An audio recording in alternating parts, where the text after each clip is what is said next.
네, 안녕하세요. 이번에는 현대 미포, 조선호 풀수, 북극항로 관련해서 이야기해 보겠습니다. 북극항로에는 세 개의 바닷길이 있습니다. NWP 북서항로, TSR 극지횡단항로, NSR 북해항로입니다. NWP 북서항로는 캐나다 북부 북극해를 따라가는 항로인데 상업적 운항이 힘들 정도로 얼음 조건이 좋지 않은 코스입니다.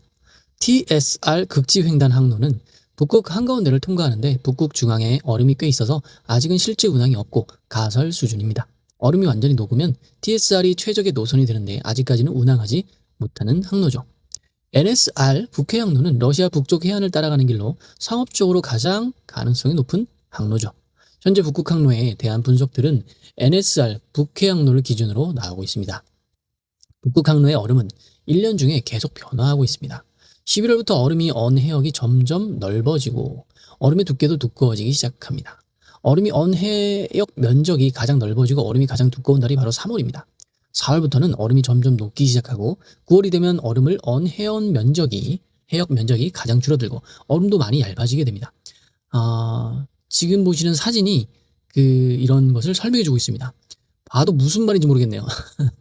북극 해빙이 가장 적은 9월에는 1064척이 북극 항로에 진입하지만 3월에는 404척에 그치는 이유입니다. 북극 항로에 한 가지 문제가 있습니다. 북극 항로에는 얼음이 녹는다고 하더라도 수심이 깊은 바다는 아닙니다. 조선과 해운업에 투자하려면 수심과 선박의 흘수를 잘 알아야 합니다. 수심은 스웨터 뎁스라고 읽고 흘수는 드래프트라고 표현이 되어 있습니다.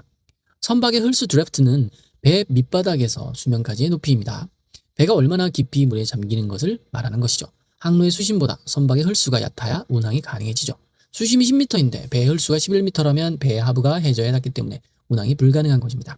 북극 항로에서 NSR 북해 항로의 단점이 하나 있습니다.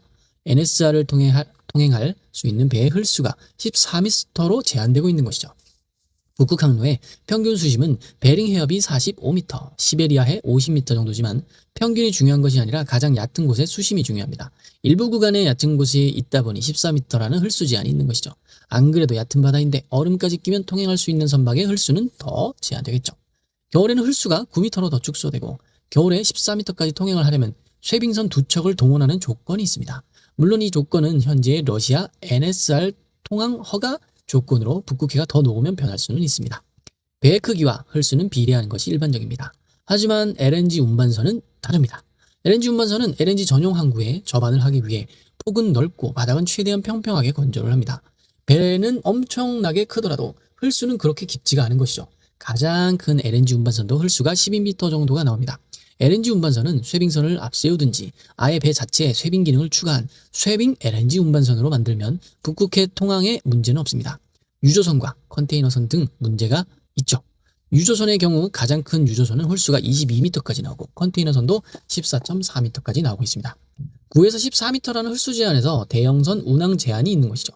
조선업 시각으로는 이렇게 정리할 수 있습니다. 현재 한국조선 3사가 주력으로 만드는 LNG 운반선은 쇄빙 LNG 운반선을 도입한다는 전제하에 북극해 운항에는 큰 문제가 없습니다. 유조선과 컨테이너선은 쇄빙까지는 하면서 운항하기보다는 9m 수심을 맞추려고 할 가능성이 높습니다. 대형이 아니라 중형 선박이 발주될 가능성이 높다는 말이죠. 한국에서 중형 선박을 현대미포조선이 만들고 있죠.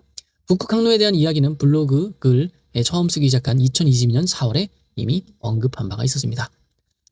1번부터 37번까지 글이 있는데 지난번 글 다시 한번 읽어보겠습니다. 1번.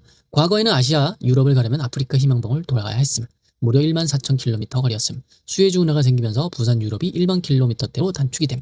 수에즈 운하보다 더 빠른 지름길이 있음. 바로 북극해 항로임. 러시아 위쪽 북극해 항로로 가면 1만 킬로가 7,000킬로로 단축됨. 기름도 적게 먹으면서 40일 이상 걸리는 운항을 28일 이내로 찍을 수 있다는 말이죠. 다른 장점도 있음. 해적 위험이 없어져 수에즈 운하 통과 시보다 보험료가 훨씬 낮아지게 됨. 그쵸? 수에즈 운하 옆에 지나가면 그 이란 앞쪽 누구죠? 걔네들이 계속 뭔가 이렇게 납치하고 그러잖아요. 10번입니다. 문제는 기후임. 지금까지 얼음이 녹는 여름철 2개월 정도만 운항이 가능했음. 지구온난화로 얼음이 녹아 얼음이었던 부분이 바다로 바뀜. 봄부터 가을까지 6에서 7개월 정도 어느 정도 운행이 가능해졌다는 말임. 사계절 운영도 불가능한 것은 아니게 되었음. 쇄빙선이 얼음을 깨주고 앞서 나가면 그 뒤를 따라가거나 아예 쇄빙 능력이 있는 배로 가는 것임. 북극 항로는 위치상 한국이 최적 환적지가 될 수 있음. 부산이나 울산에 환적항을 만들면 여기까지는 일반 배로 온 후 쇄빙선으로 짐을 옮겨 싣고 북극 항로를 가는 코스가 나올 것임. 러시아가 진행하는 야말 프로젝트도 쇄빙선을 이용한 LNG 수송이 핵심임. LNG 운송선 자체를 쇄빙선으로 만들어 쇄빙선이 앞서 나가고 일반 배가 뒤따라가는 방식이 아니라 직접 얼음을 깨고 나가는 방식임. 쇄빙 LNG선의 경우 얼음을 깰 수 있게 배를 두껍게 하고 전진과 후진을 쉽게 할 수 있는 강한 엔진, 추위에 얼어붙지 않게 배 구석구석 열선을 까는 등 추가 비용이 많이 들어 일반 배의 1.5배의 건조 가격이 나오는 매출이 짭짭한 배임. 한국조선소도 기회가 될 것임. 현재 한국조선사들 중에서 대우조선해양이 쇄빙 LNG 운반선을 앞서가는 중임. 러시아가 우크라이나를 침공하는 바람에 한동안 난항을 겪지만 전쟁이 끝나고 정상화가 되면 기회는 다시 열릴 것으로 봄. 부산항이 환적항으로 경쟁을 하는 데는 문제가 하나 있음. 일본 요코하마와 환적항 경쟁을 할 부산은 일본보다 태풍이 훨씬 적게 오고 한국인 특유의 빠른 상하차로 경쟁력을 가지고 있음. 부산항의 문제는 수심입니다. 배들이 점점 커지다 보니 요즘 나오는 초대형 컨테이너선들은 바다 밑으로 배가 많이 잠김. 17m 이상 수심이 필요하다는데 부산은 15m, 부산 신항은 17m로 간들간들함. 수심은 로테르담 24m, 상하이 23m, 싱가포르 21m, 중국 닝부항 18m, 요코하마 17m 순임.